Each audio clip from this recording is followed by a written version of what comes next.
открыл. То есть это не акробат обычно. Хорошо, понятно. Да, видимо вот так.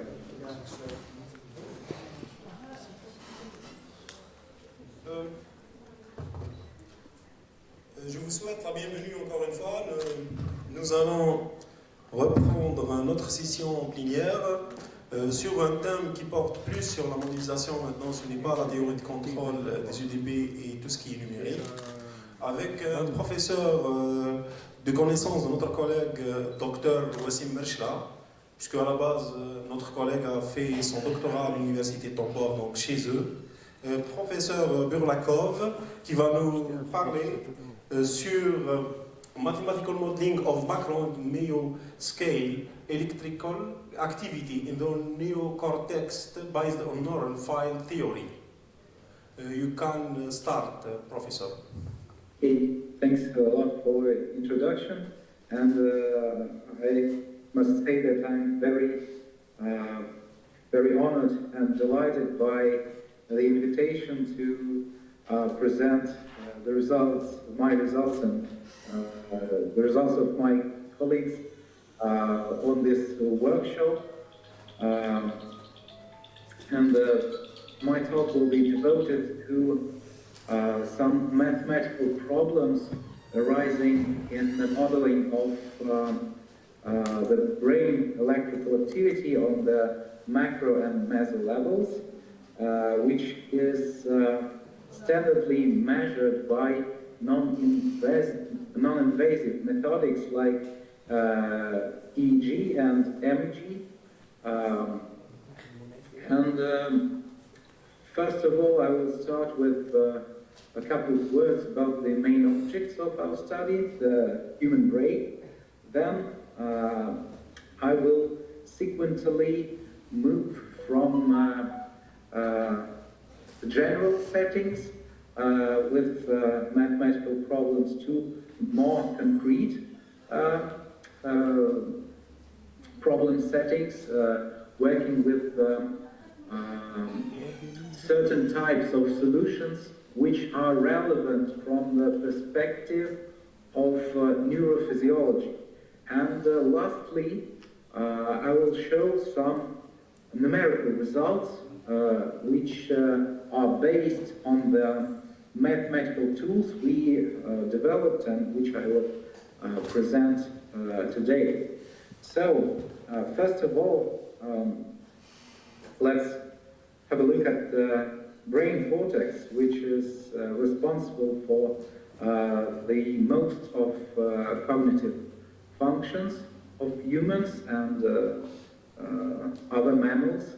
You can say it is a thin layer of big hemispheres. The thickness is around 2-4 millimeters, and the average area is around 2,000 square centimeters for the human cortex. It consists of approximately, of course, 100 billions of neural cells, and the number of connections is approximately assessed as 100 trillion. And similar structure can be observed in the cortex of other mammals. And the basic unit of this structure is a neuron. It consists of dendrites, the cell body of neuron, or soma, and axon. And it works in a rather simple way. Through the dendrites, a neuron receives inputs from other neurons, and as soon as the total amount of this input exceeds some threshold value, the neuron activates and produces a so-called spike. It fires an action potential which spreads through the axons to other neurons, which are connected to the former one. So all these processes can be expressed mathematically in a rather natural way. And we can, as a start, consider a model of an interconnected neurons. It is a well-known Hopfield neural network model. We have neurons UI, so we have in total capital N neurons, and UI of t is the membrane potential of the ith neuron in the network at the time t. So here, this equation describes the dynamics in this network, and the interaction term here, which is the one under the sum, consists of the weight coefficients, which describe the connection strength between ith and the jth neurons in the network. So here we have omega ij, and standardly it is assumed that the connections are symmetric. So omega ij equals to omega ji. And the second term, which is nonlinear, is the so-called neuronal activation function. And this activation function reflects this fundamental process that occurs in the neuron when this total input from other neurons exceeds some threshold. Then the neuron activates, so the transition from the zero state here occurs to the state 1. So this is just a matter of scaling, and it is convenient to use 0 and 1. And we have, of course, some smooth transition here, but the alternative way of modeling this transition is a jump-like, so using the Heaviside function. And actually, when we talk about a single neuron, we can use this jump-like transition. But I mentioned in the very beginning of my talk that we are going to discuss this meso and macro scale processes. So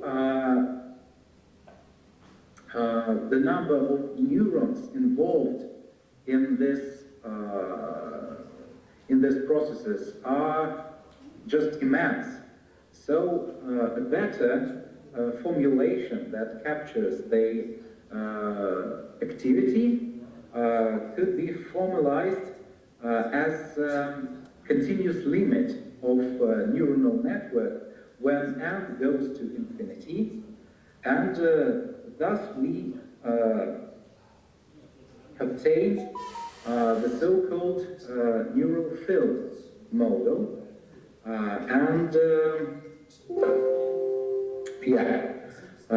this is I think the most well-known and simple neural field model, which was suggested by Murray. And here we have a very similar structure. So U of Tx is now the membrane potential at position x in the neural field. Here, for simplicity, neural field is taken to be a real line, but similar structure can be extended to the plane, to some compact subsets of the real plane, which are, of course, more relevant to the modeling of neocortex. Now, the coefficient omega ij, which was in the network model, is translated to the so-called connectivity function, omega, which is now dependent on the distance between x and y. So standardly it is taken to be an even function,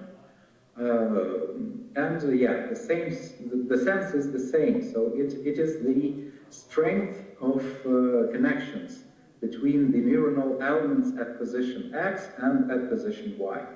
And next, the function f, it is exactly the same as in the network model, because the behavior of a single neuron, of course, remains the same.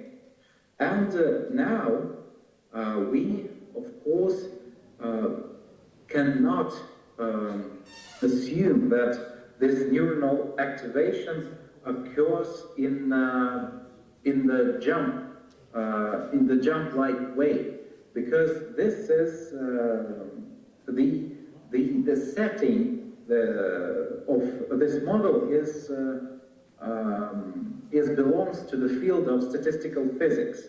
So this function f is a probabilistic function. So it has to be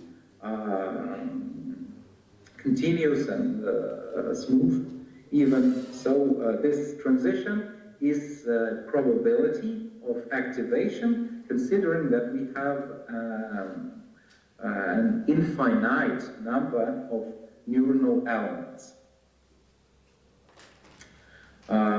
There are several extensions of this basic model, and the first one is based on the physiological realism. Indeed,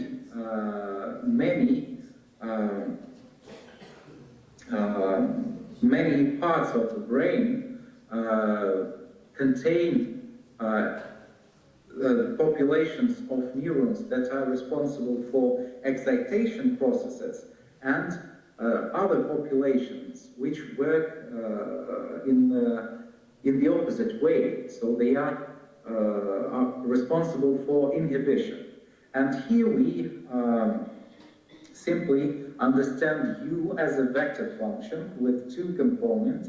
The first one, UE, is the excitatory population, and the second one stands for the inhibitory population. And the same adjustments here are made to include the interrelations between these populations. So here we have this functional matrix omega tilde, where we have this interactions between the populations and inside the populations. And of course, the function f contains the expressions for the activation and the activation of inhibitory neurons in the second component. The next generalization, let's say, is caused by taking into account the effect of finite speed of spread of these impulses along the axons of neurons. So we, therefore, we incorporate in our model here time delay, which depends on the distance between neurons X and Y. So here we have the respective function tau, which has, of course, due to the problem setting, non-negative values.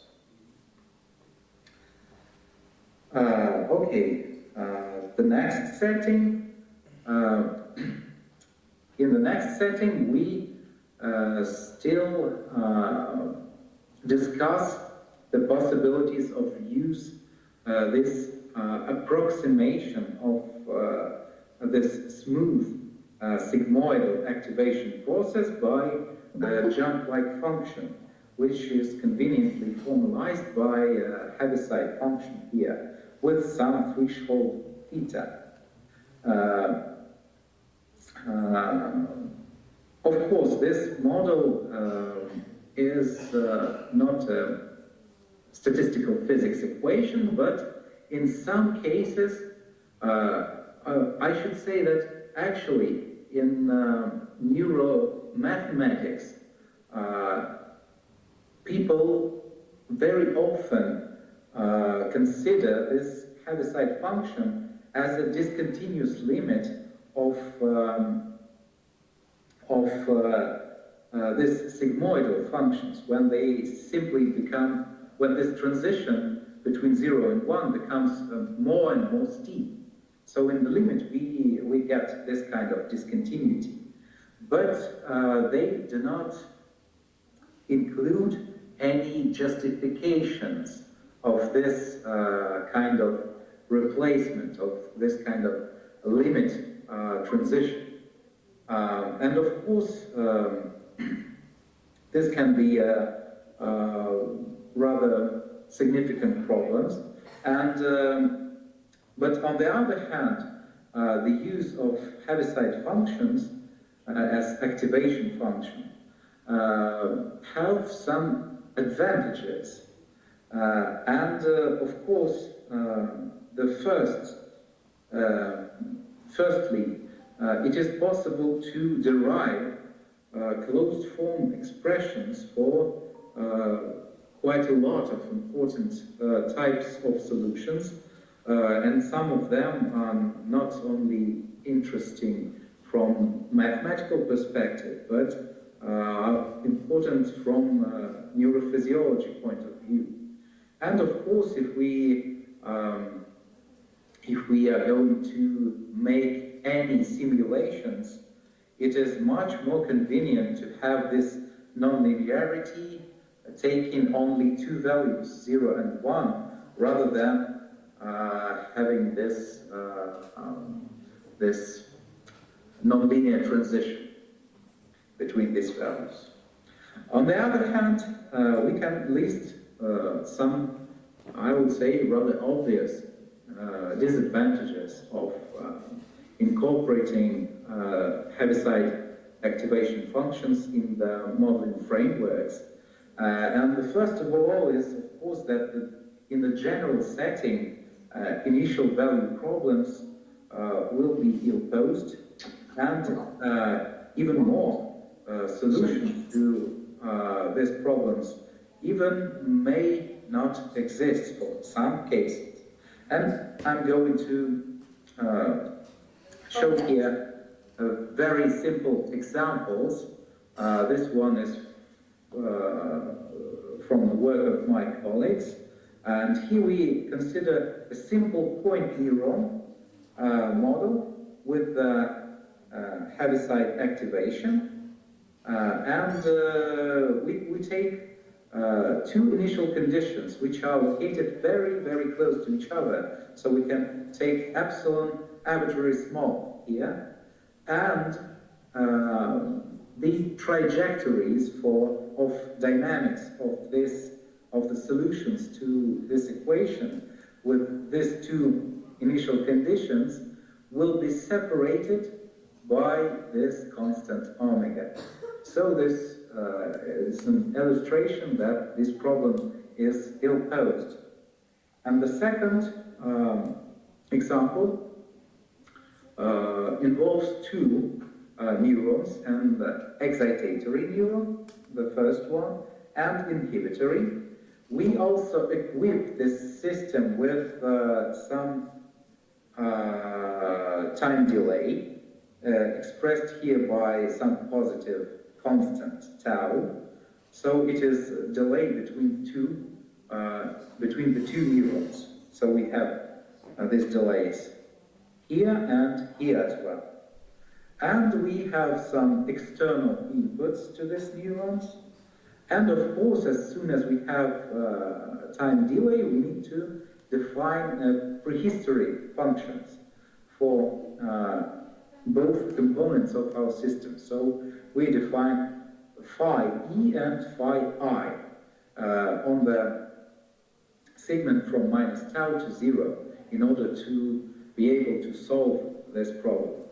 And it turns out that it is possible to find such combinations of the input parameters for this system, and this combination of parameters is listed on the top, that the inhibitory component terminates at time that equals 1/4.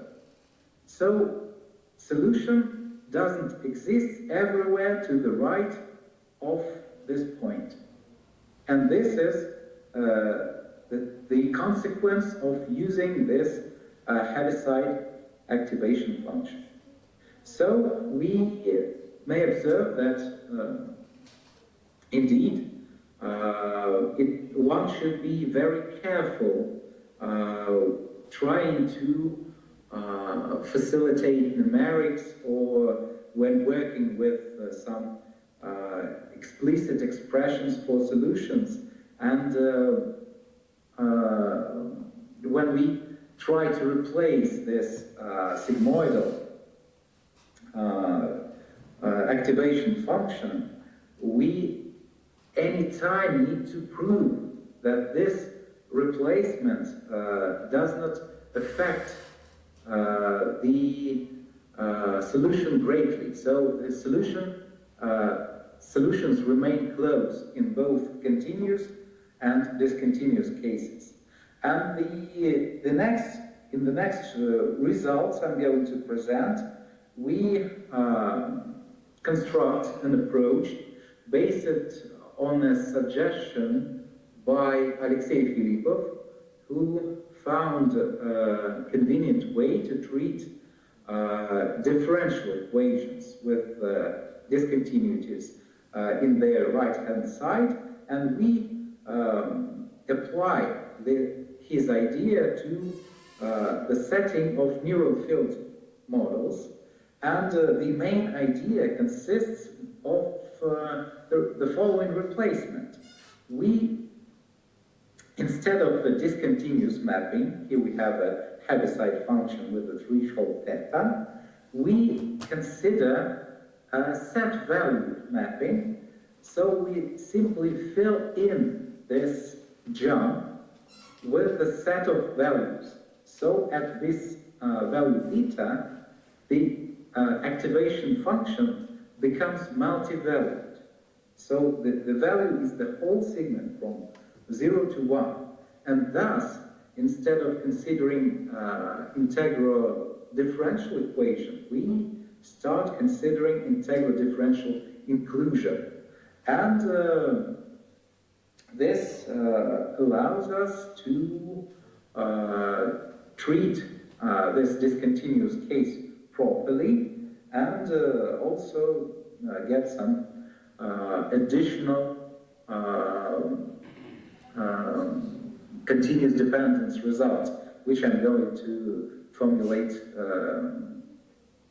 in some sequential slides. So here we replaced this Heaviside function h with calligraphic h, which is now this multi-valued mapping or set value mapping. And we simply put here belongs instead of equals. But as soon as we are now in this rather general setting, we are going to generalize the model itself. And instead of considering integral differential equation, we start considering a more general integral equation, and it is possible to derive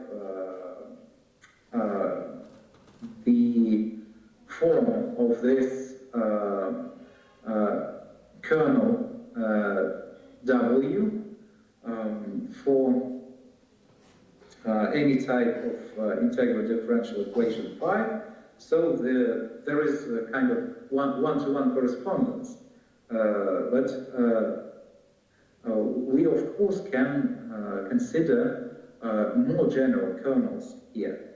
And we still have the delay term, which I already mentioned. And moreover, we have here the variable y, which means that this activation is now dependent on a certain neuron. So for the neuron Y, it may have one, for example, activation threshold, and it may vary over the neural field. Of course, again, we consider the prehistory function, and in order to proceed further, we, of course, need to make some necessary notations, and for any subset D of Rk, we define its measure in this way, the Lebesgue measure, of course. By calligraphic B, we denote Banach space with the following norm. For any subset of this Banach space and any positive constant, we define an open ball in the set capital B of the radius R. We will assume that omega now is some compact subset of Rm and introduce the following spaces of functions. So the first one is the space of continuous function from this product to Rn with the standard norm.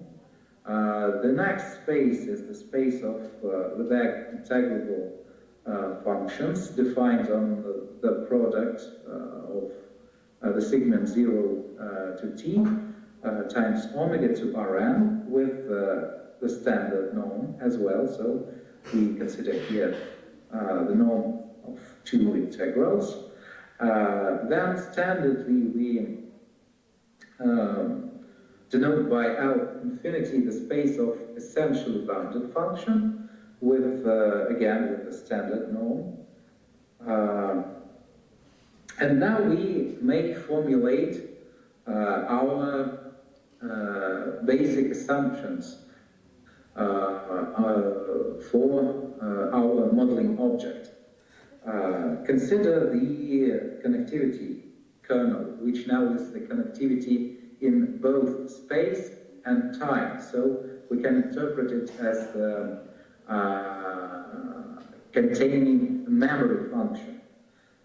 So here we have the following assumption.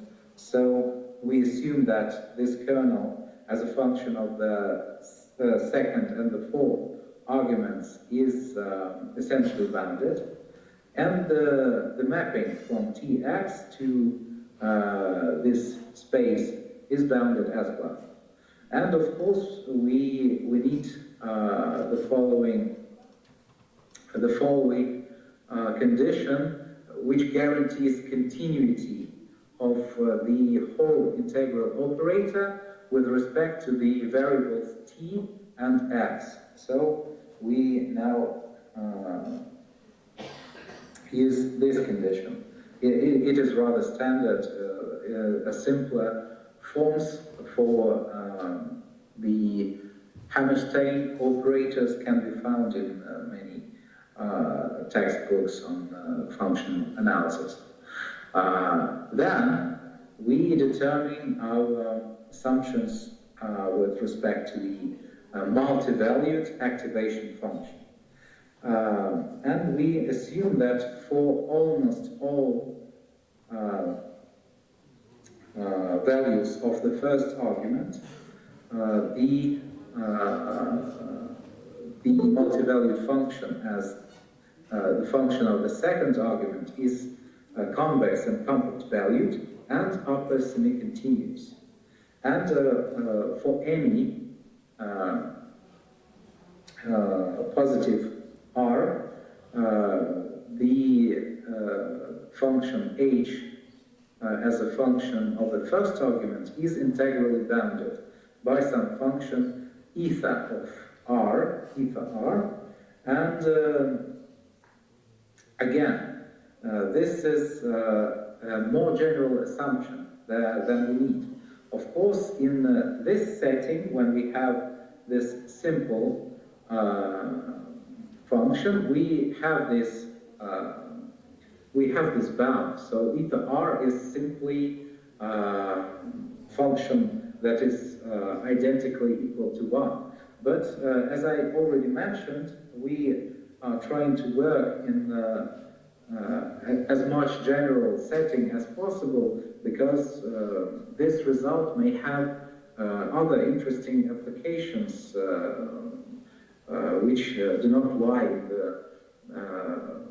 in the field of modeling of the brain activity. Okay, the next assumptions concern the delay function, the external input function, and the prehistory function. And we simply assume that these functions are continuous, and of course that we have this smooth connection between our prehistory and the initial value of our solution at 0. So the last condition provides this continuity. Now we can define how we understand solutions to our main object. Let us fix time value t, which is greater than 0, and we say that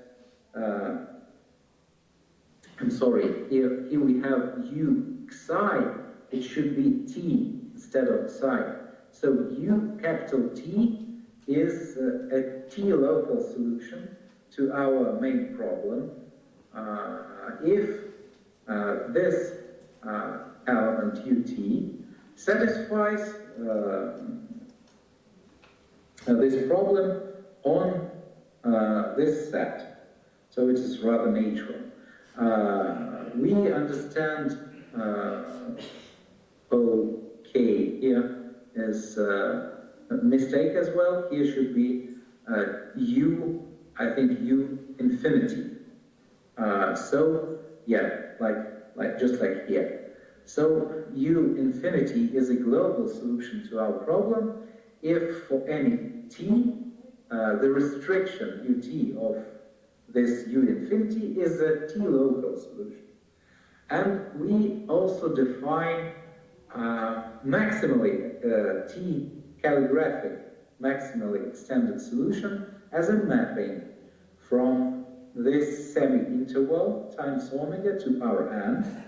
And we consider simply, in the simple terms, this is the case when we have a vertical asymptote to our solution with respect to the time variable. So these two conditions, these two bullet points, provide the mathematical requirements for this vertical asymptote. So the limit of the norm is infinity, and any restriction of this maximally extended solution is a local solution. So, next, by St as calligraphic t and S infinity, we define, we denote the sets of t local, t maximally extended, and local solutions to our main problem.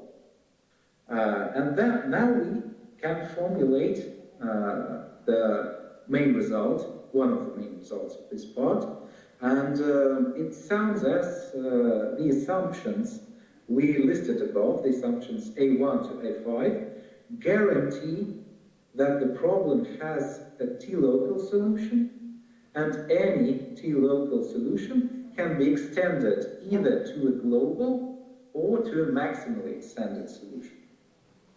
And going back, I mentioned several times that we are now in a more general setting than the standard neural field model, where we have this bound, where the activation function is squeezed between 0 and 1. And of course, in this case, we will not get any maximally extended solutions. So asymptotes in this vertical asymptotes in this case does not do not exist. This is due to the boundness of our nonlinearity. So any time we can extend any local solution to infinity in time. Okay, the next result concerns the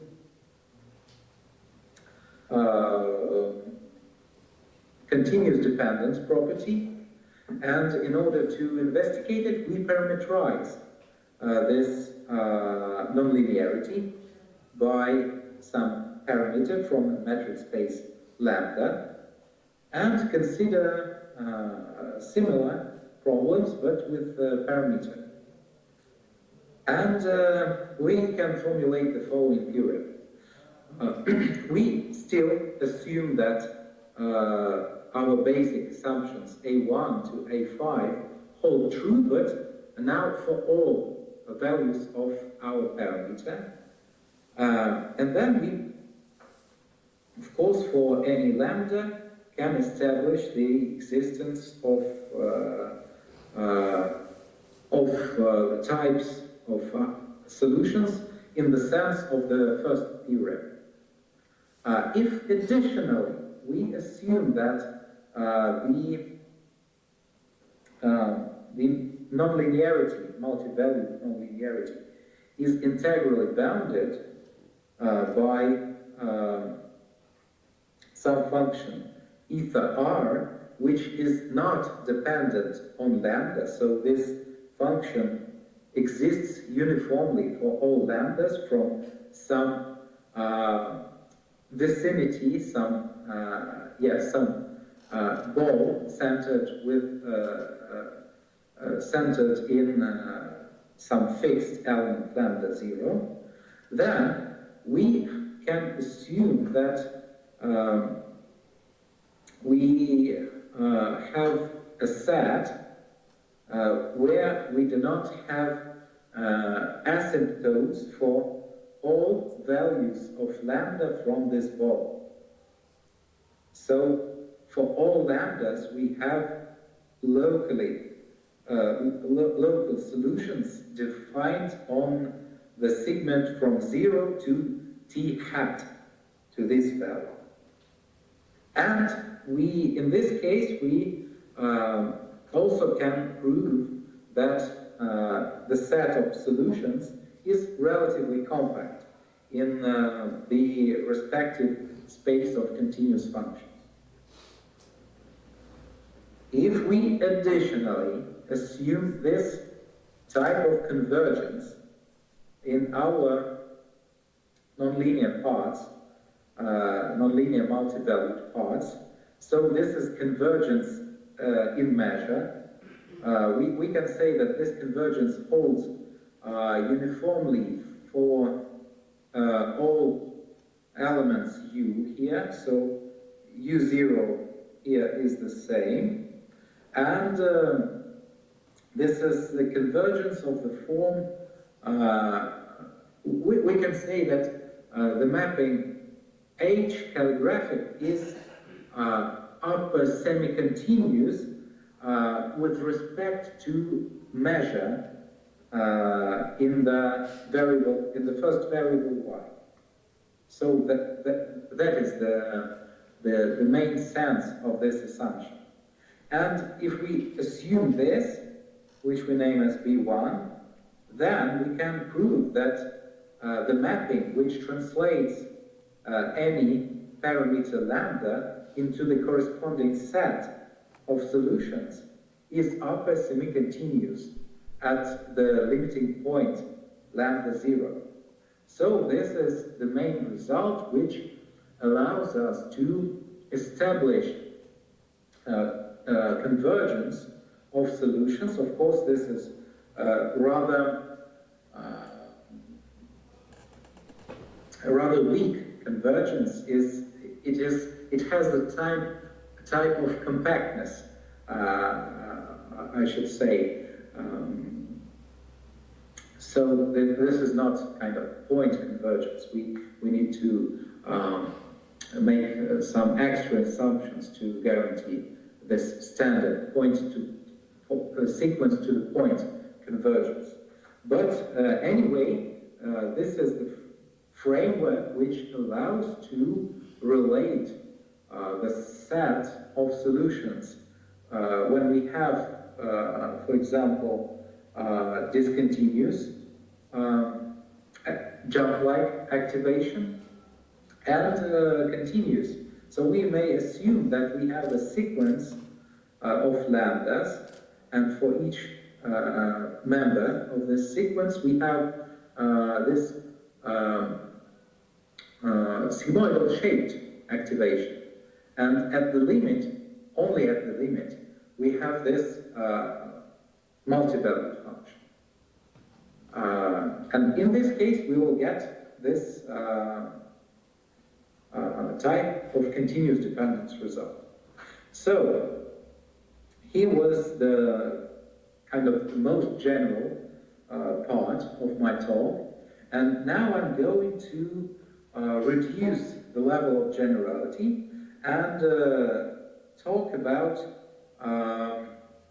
the solutions that are more related to the activity that is observed in the brain cortex.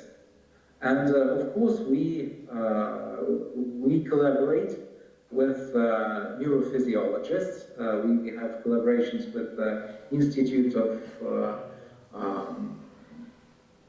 one of the institutes of Russian Academy of Sciences, which specializes on human neurophysiology and cognitive studies and so on. So we work with the real data, with MRI data, MEG, EEG data, and our main interest is to apply mathematical tools for a better understanding of the effects which underlie the picture we observe in EEG and imaging. And it turns out that most of the activity in the human brain can be interpreted in the form of traveling waves on the surface of the neocortex. And this is the main motivation for considering the respective traveling wave solutions in the neural field models. And in the next part, I'm going to discuss this kind of solutions. In order to be able to consider this traveling waves, we need to equip this basic neural field model with an extra term which is responsible for the negative feedback for the main activity. So here we have this negative feedback component V in the first equation, and the second equation describes the evolution of this component, and we see that here we have this scaled relative speed of inhibition processes formalized by some small parameter epsilon. So we assume that the inhibition processes are weaker, let's say, compared to the activation processes, in order to be able to have any activation at all in the neocortex. So this assumption is physiologically relevant. Now, if we further assume that we are in the heaviside setting, let's say, we are going to replace this natural sigmoidal function from the statistical physics setting by this artificial but convenient heaviside type function with some positive activation threshold H. we, of course, have to remember that anytime we approximate, we need to prove convergence. And in the first part, I was not specifying the type of solutions, so it was a general result.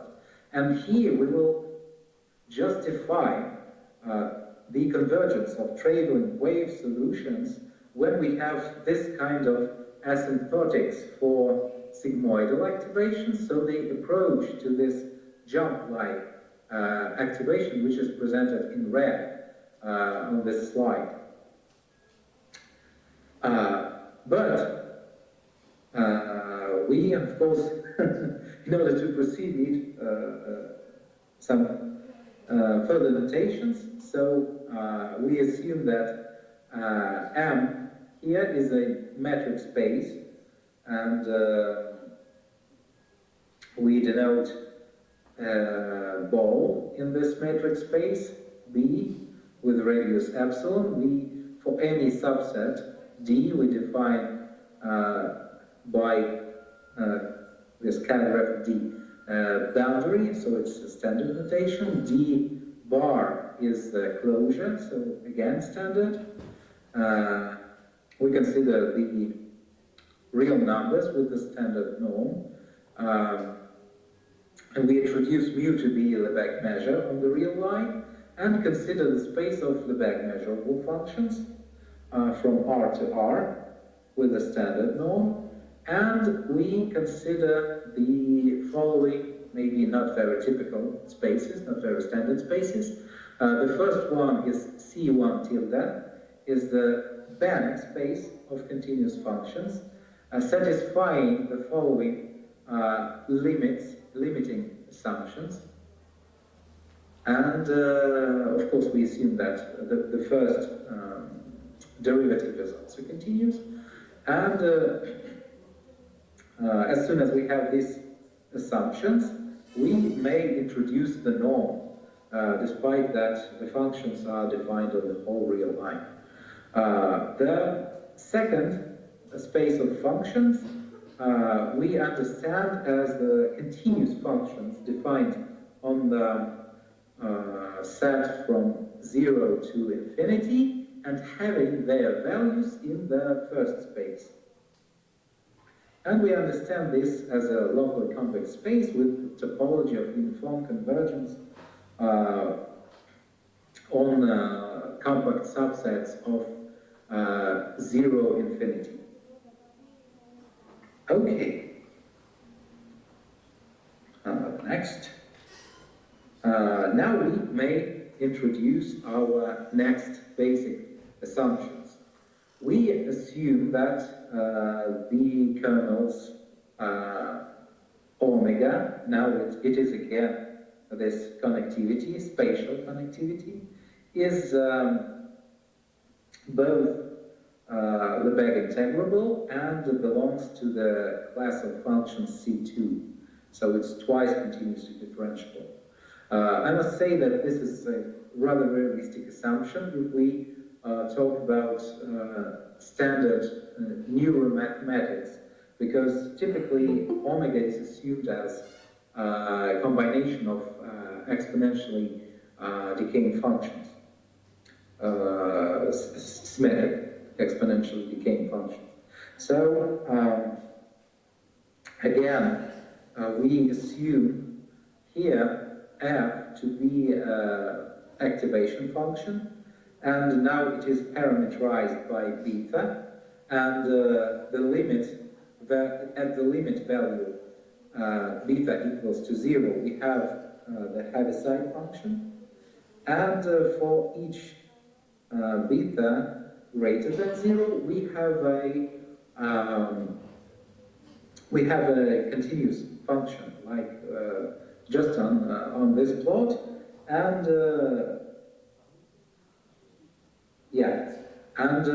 we require this type of convergence of this f beta to the function f0, so it is again convergence in measure, let's say. So everywhere except beta equals to 0, convergence is uniform, and when beta equals to 0, the convergence is understood also uniform, but except for some boundary of the activation threshold of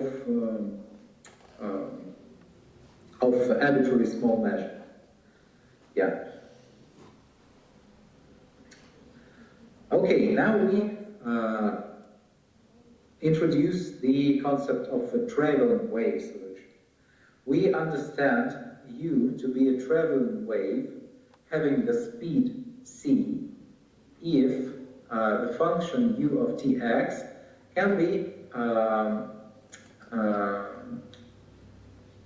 if we can simply decompose it, understand it as a function u, where capital U is, let's say, is a spatial profile which moves with the speed c. And we naturally understand this solution to possess the following properties. So we have this activation threshold, and we have two crossings with this threshold at point 0 and at the point 8, A. So A is the width of this, is the super threshold width of the wave, and the next assumption is that we have the following limiting asymptotics at plus and minus infinity, and we also say that the traveling wave is regular if the intersections with h are transversal, so the derivatives at the points 0 and a are non-zero. In this case, we can transform our main equation into the following form, which is now independent of time. So it is the system of equations with respect to this spatial profile. And under the following assumptions, we can even, so we assume that we are in the Heaviside limit, so that beta equals to 0, and also this small parameter epsilon, which is much smaller than 1, which I previously mentioned. It should be less than 1/4. Then we can derive an explicit form of this spatial profile of the traveling wave solution. It will look like this. So here we have some additional mathematical formalisms that allows us to derive this closed form expression. And we can now formulate our main result about the traveling waves in our setting. So, next theorem tells us about continuous dependence of solutions. Now we are not talking about existence, but we assume that if solutions exist, then we have the continuous dependence property.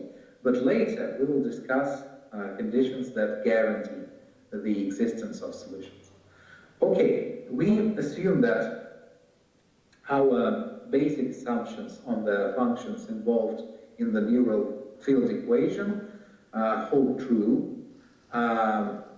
Then we also assume that for some h, a, c, there exists some function that satisfies the assumptions that we made on the traveling wave. So the shape of this function is so it's simply a function of this form with all this non-transversal crossings, and so on. Then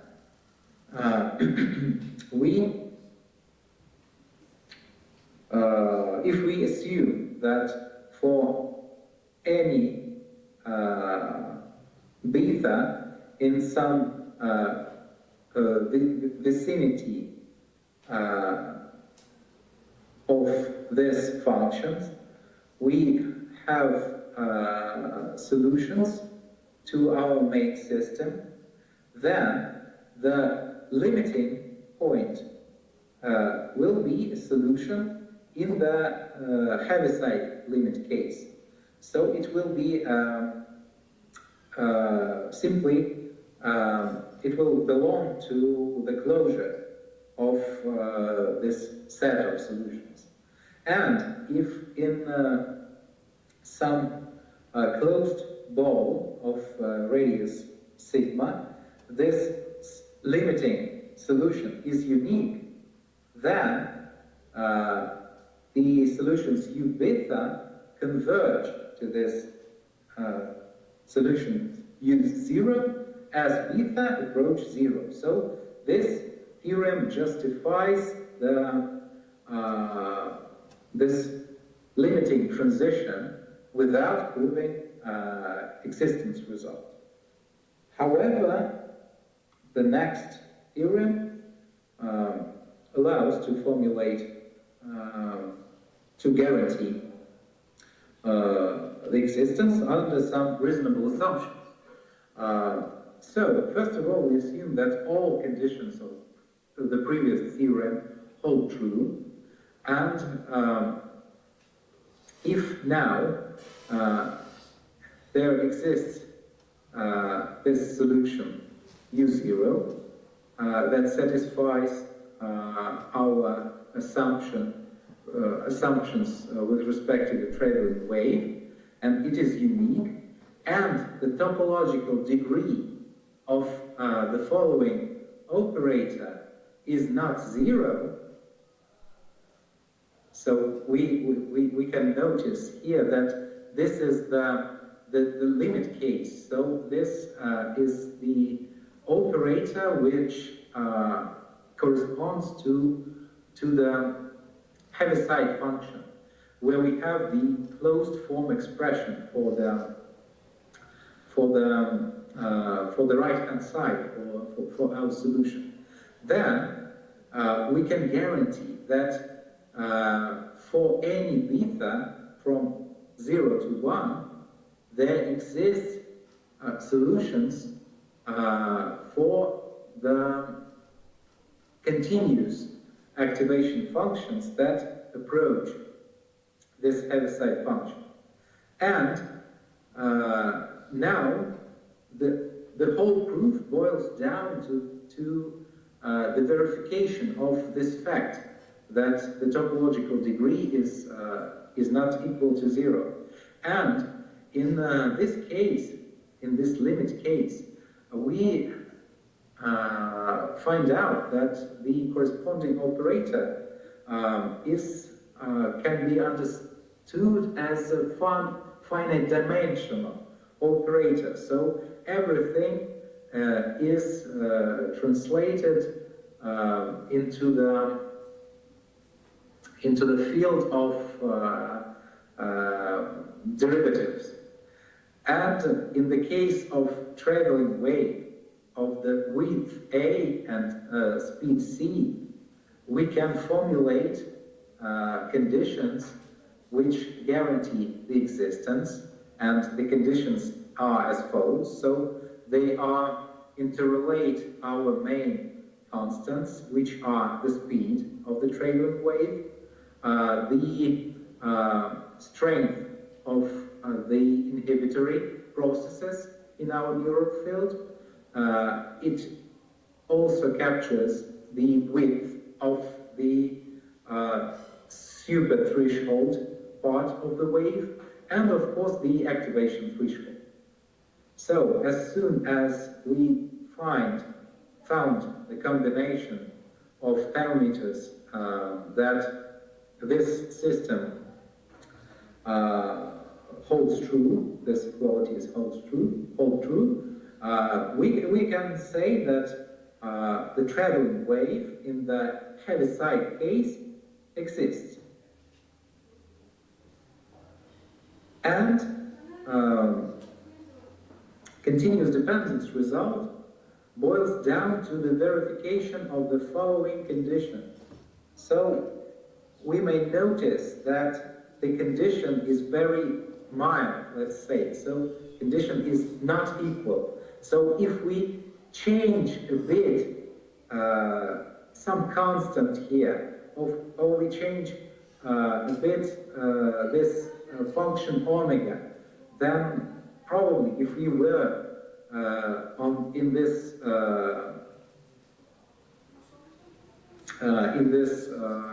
bad case when the equality was true, we will move to a better set of parameters where everything works.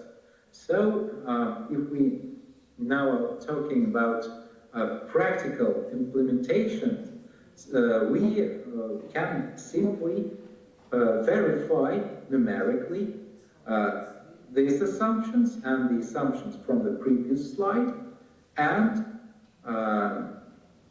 use the theorems 3 and 4 in order to be able to work with this heaviside limit case numerically, for example, and guarantee that somewhere very close we have this true solution, which is the solution of the corresponding equation of statistical physics. So, for example, this kind of activation, which is very close to the heaviside limit.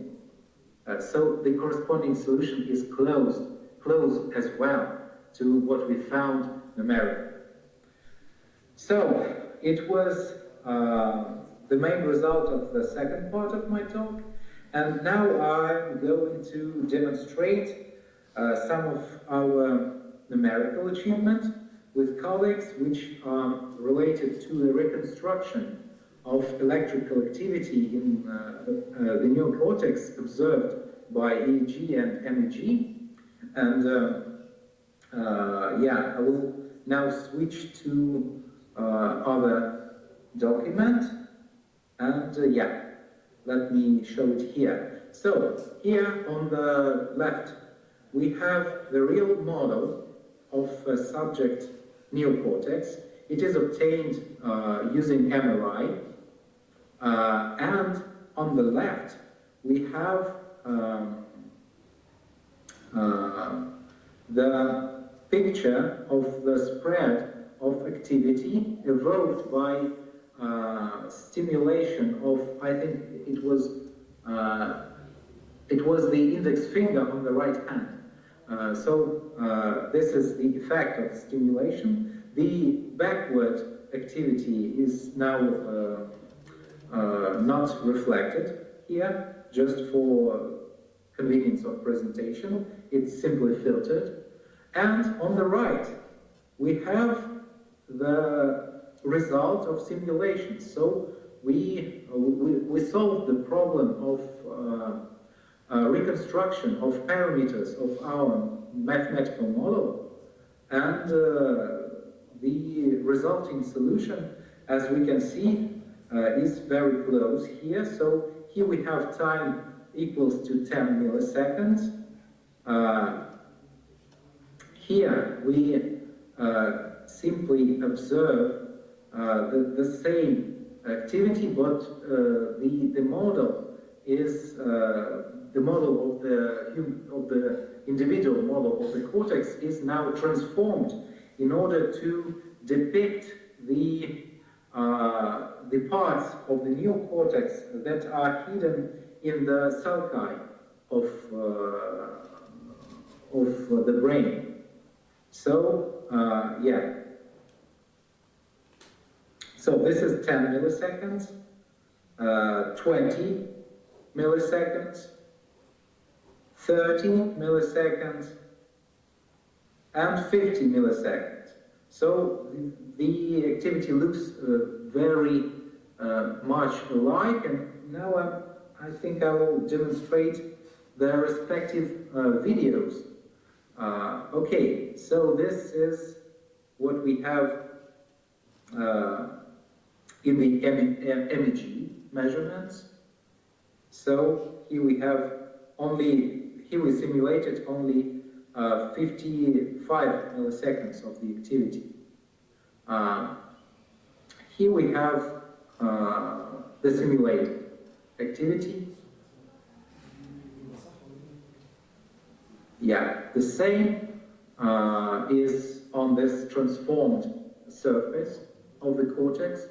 So we of course solve our equations on the segment of the plane, but then we use the mapping of this part of the plane to the individual folded surface of the neocortex, and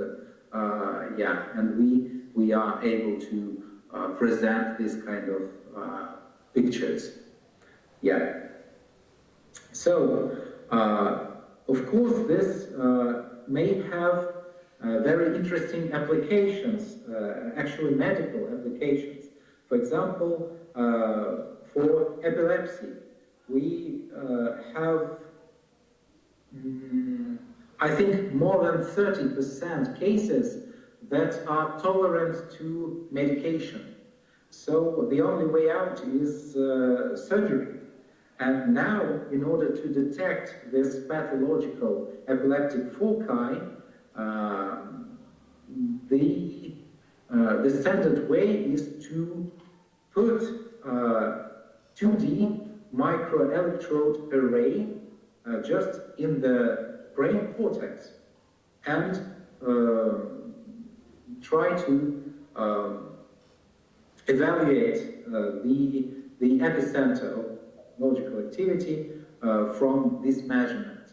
But as you can see here, we identified rather precise the actual epicenter of activity, and the same thing potentially can be done for identification of the epileptic foci with non-invasive methods, just with MRI and MEG.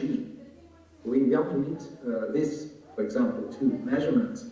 And we could try to identify, and then, for example, if we assume that the epileptic foci is now in this gray region, which is inside the sulci, it is not possible to put there a microelectrode array.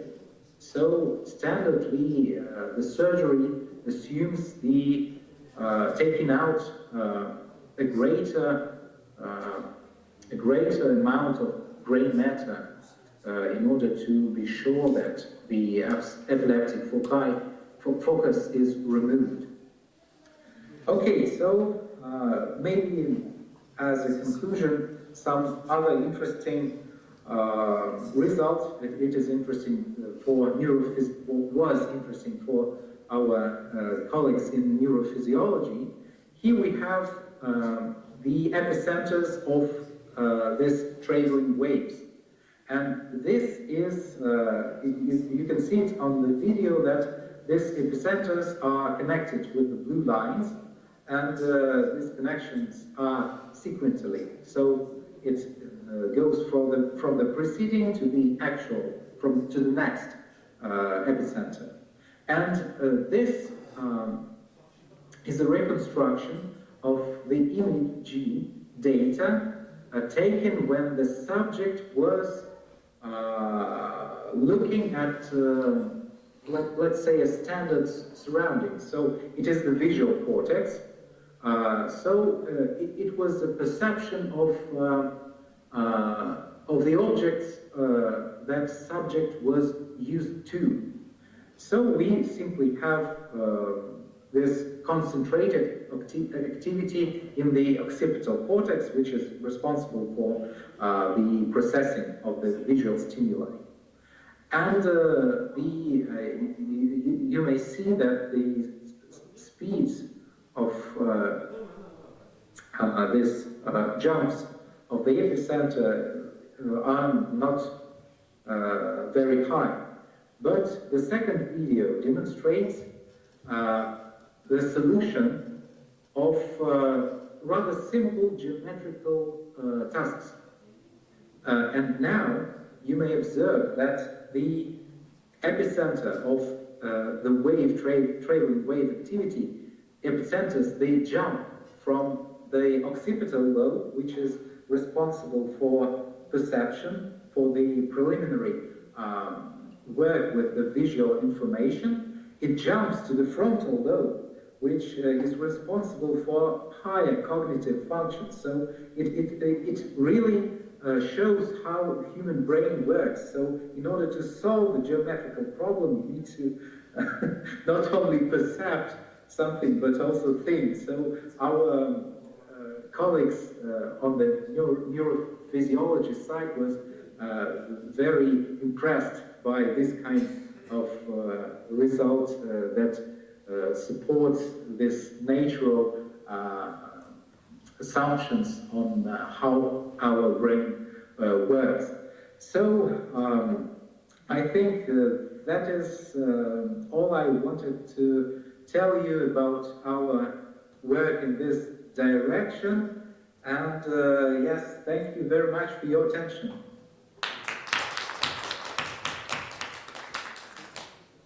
We thank a lot Professor Burlakov for his presentation, and if there is some questions. Me, I have a question.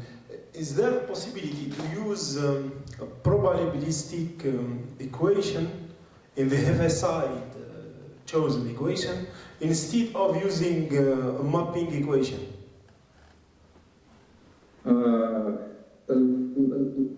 Some counting approximation. So the question is whether we can replace the statistical physics equation with the Heaviside equation, right? Yes, yes. If we can use some probabilistic. That is what I was talking about in the theorems. So generally, for general solutions,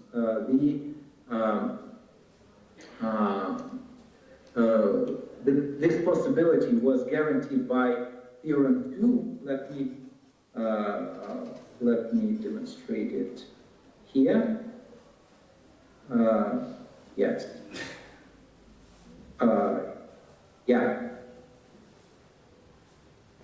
Here. So we have this limiting result. So in the limit at lambda 0, we have this Heaviside discontinuity. Whereas for other lambdas, we can assume that our function is sigmoidal shaped. So we are in the territory of statistical physics. And the solutions converge. And the result named theorem 4 was dealing with the same type results, but no, theorem 3, not theorem 4. Yes, so here we have the same kind of results, this last relation, but here we have this specific solutions of traveling wave form. So my answer is yes, it is possible, but not anytime. Anytime need to make some additional assumptions. In these cases, it turned out that these assumptions are rather realistic. If we, for example, talk about neural field theory, the standard approach to the modeling. But one of the main messages of my talk is that any time we consider new solution, new type of solution, we again need to prove this convergence. Oh, okay.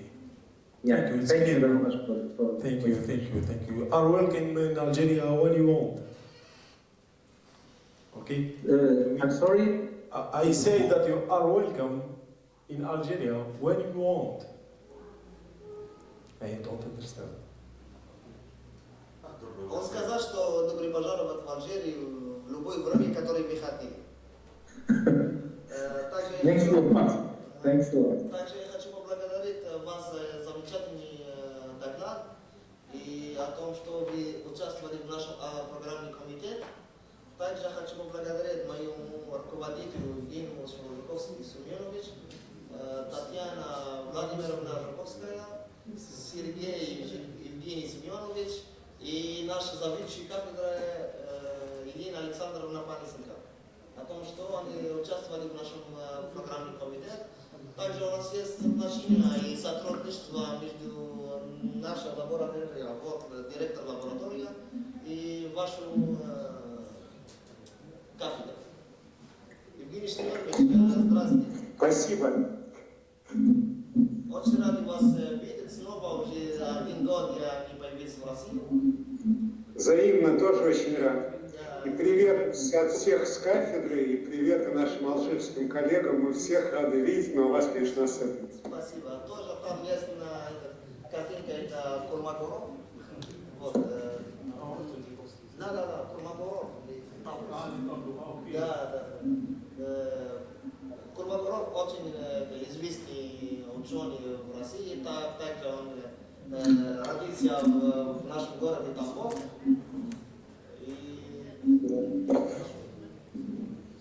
Спасибо. We thank you a lot for your participation and have a good day. Okay. Спасибо, Евгений Курмагоров. Спасибо, Васим, очень рад.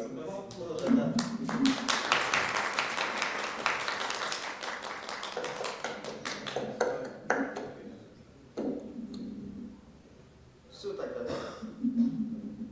Спасибо. Всего доброго. Спасибо. Спасибо, всего доброго. Goodbye. До свидания. Всего доброго. До свидания. On passe maintenant pour prendre le déjeuner.